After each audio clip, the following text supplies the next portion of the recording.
নমস্কাৰ বিহেটা বাতৰিতে মই অবুল বসাৰ নগাঁও জিলাৰ কঠিয়াতলী চাৰিআলিত অৱস্থিত 2008 চনত স্থাপিত মানৱ সম্পদ গঢ়াৰ অন্যতম শিক্ষা প্ৰতিষ্ঠান কঠিয়াতলী জাতীয় বিদ্যাপীঠ নগাঁও জিলাৰ কঠিয়াতলী চাৰিআলিত মানৱ সম্পদ গঢ়াৰ অন্যতম শিক্ষা অনুষ্ঠান কঠিয়াতলী জাতীয় বিদ্যাপীঠ ইয়াত অভিজ্ঞ শিক্ষকৰ দ্বাৰা পাঠদান কৰা হয় শিশুৰ মানসিক শাৰীৰিক আৰু নৈতিক আধ্যাত্মিক তথা সৰ্বাংগীন বিকাশৰ ওপৰত পাঠ্যক্ৰম প্ৰস্তুত কৰা হয় শিশুসকলৰ বিকাশৰ ব্যক্তিগত যতন লোৱা হয় অতি কম নিৰীক্ষৰ নামভৰ্তি আৰু মাহেকীয়া মাচুলত লোৱা হয়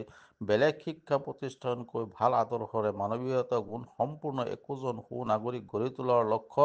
মাতৃভাষাৰ ওপৰত গুৰুত্ব আনুষ্ঠানিক শিক্ষাৰ লগতে চিত্ৰাংকন গীত নৃত্য যোগ শিক্ষাৰ জ্ঞান দিয়া হয় কম্পিউটাৰ শিক্ষা প্ৰধান দুৰ্বল ছাত্ৰ-ছাত্ৰীৰ বিশেষ পাঠদান ব্যৱস্থা বিশেষভাৱে সক্ষম ছাত্ৰ-ছাত্ৰীৰ বাবে বিনামূলীয়া শিক্ষা প্ৰদান সৰ্বাংগীন চৰ্চা শিশু ক শ্ৰেণীৰ পৰা নৱম শ্ৰেণীলৈকে 2025-26 বৰ্ষৰ নামভৰ্তি চলি আছে ছাৰ নমস্কাৰ আপুনি আছিলে সৰুৰ পৰা হেঁপাহ আছিলে ডক্টৰ হোৱা আপুনি ফিজিঅ'থেৰাপি কৰিছিলে তাৰপিছত আপোনাৰ দেউতাই এইখন স্থাপিত কৰিছিল 2008 চনত তাৰপিছত আপুনি সেয়া ডাক্তৰ এৰি পেলাই আপুনি এই বিদ্যালয়ত লাগি আছে কি ক'ব একচুৱেলি মানে মোৰ প্ৰফেশ্যনেল ফিজিঅ'থেৰাপিষ্ট হয় আৰু যিহেতু মানে দেউতাৰ এটা আশা আছিলে কি অনুষ্ঠানখন মানে এটা বহুত আগবঢ়াই নিবৰ কাৰণে কিন্তু দেউতাৰ মানে অকস্মাত মানে মৃত্যু হোৱাৰ পিছত এতিয়া স্কুলখনক মানে আগবঢ়াই নিবৰ কাৰণে মই দায়িত্বটো মানে লৈছোঁ মই এতিয়া তো তাৰ কাৰণে এতিয়া নিজৰ প্ৰফেশ্যনটো ফিজিঅ'থেৰাপিটো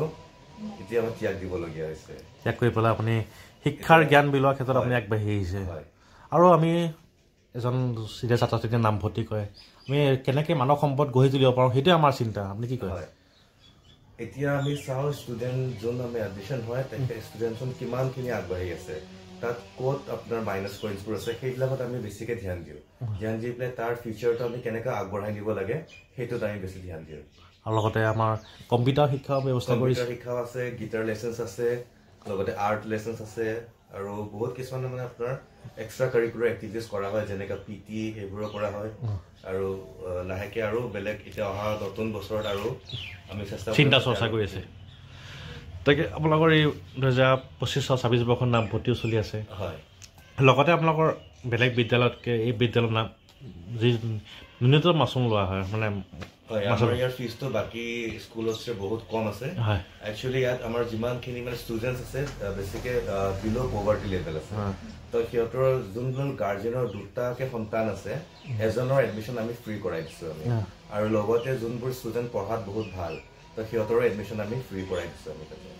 আপোনালোকৰ ইচ্ছুক অভিভাৱকসকলে যদি নামভৰ্তি কৰিব বিচাৰে তাকে আপোনালোকে কেনেকৈ যোগাযোগ কৰিব কঠিয়াতলী জাতীয় বিদ্যাপীঠ আমাৰ স্কুলৰ কণ্টেক্ট নম্বৰ দিয়া আছে আমাৰ চবতে ডিষ্ট্ৰিবিউট কৰা হৈছে কণ্টেক্ট নম্বৰ দিব তাকে আৰু পাপত্ৰ দিয়া হৈছে কঠিয়াতলী জাতীয় বিদ্যাপীঠ কোনখিনি জেগাত অৱস্থিত এই কঠিয়াতলী কছাৰীগাঁও কন্দুলি ৰোড আৰু যোগাযোগ নম্বৰটো জনাওকচোন 9365087771 ধন্যবাদ